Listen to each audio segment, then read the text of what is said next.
You know, there's a whole lot of data out in the real world that can be collected. Points like these trees, bushes, shrubs, pH values in these ravines down here, buildings out in the distance. There's line data that can be collected. For example, these trails that go around this lake down there, the paths of rivers, highways, etc.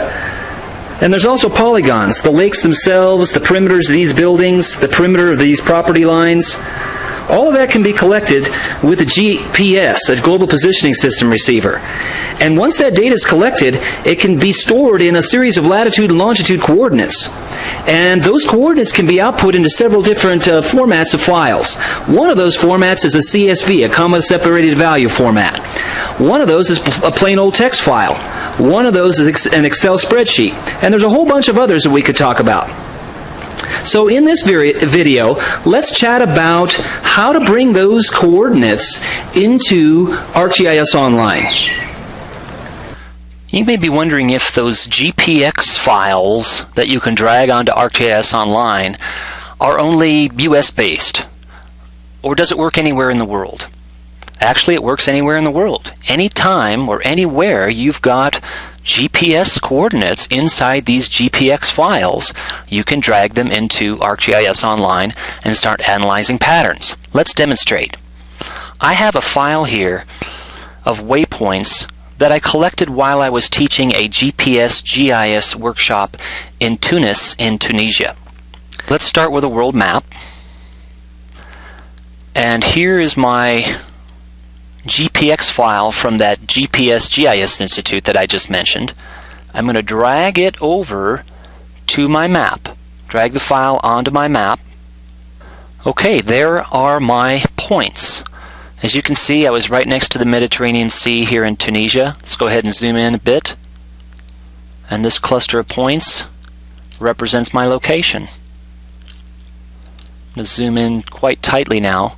This GPX file contains the GPS coordinates from my location in central Tunis out to the conference site. And as you can see, we were right next to the Mediterranean Sea, and on the boundary, this road that straddles these two lagoons. Let's go ahead and zoom in there. Let's change the base map now to a Bing Maps aerial. Now I see the conference site. But you know what? I can't see my points very well, so I think I'll click on here and change my symbols. I've changed my symbols now, and now I'm going to apply. Okay, I've changed my line symbol and I've changed my point symbols. And I can see my route through the parking lot collecting points. I walked to the end of this peninsula where there are a bunch of trees. Also, what's kind of interesting is inside the convention center, my GPS actually was picking up a track. Because of the ceiling of the convention center being what it was, it would actually read 4 or 5 satellites. You can see a lot of zingers here, these lines that sort of go off, like this one going off into the field when it truly lost its position a bit. But still, I was quite thrilled that I could collect some GPS coordinates inside the building. But the point is that this works anywhere in the world. And so I'm going to zoom out and take a look at my track and my waypoints a bit more, and there I was in the wonderful city of Tunis.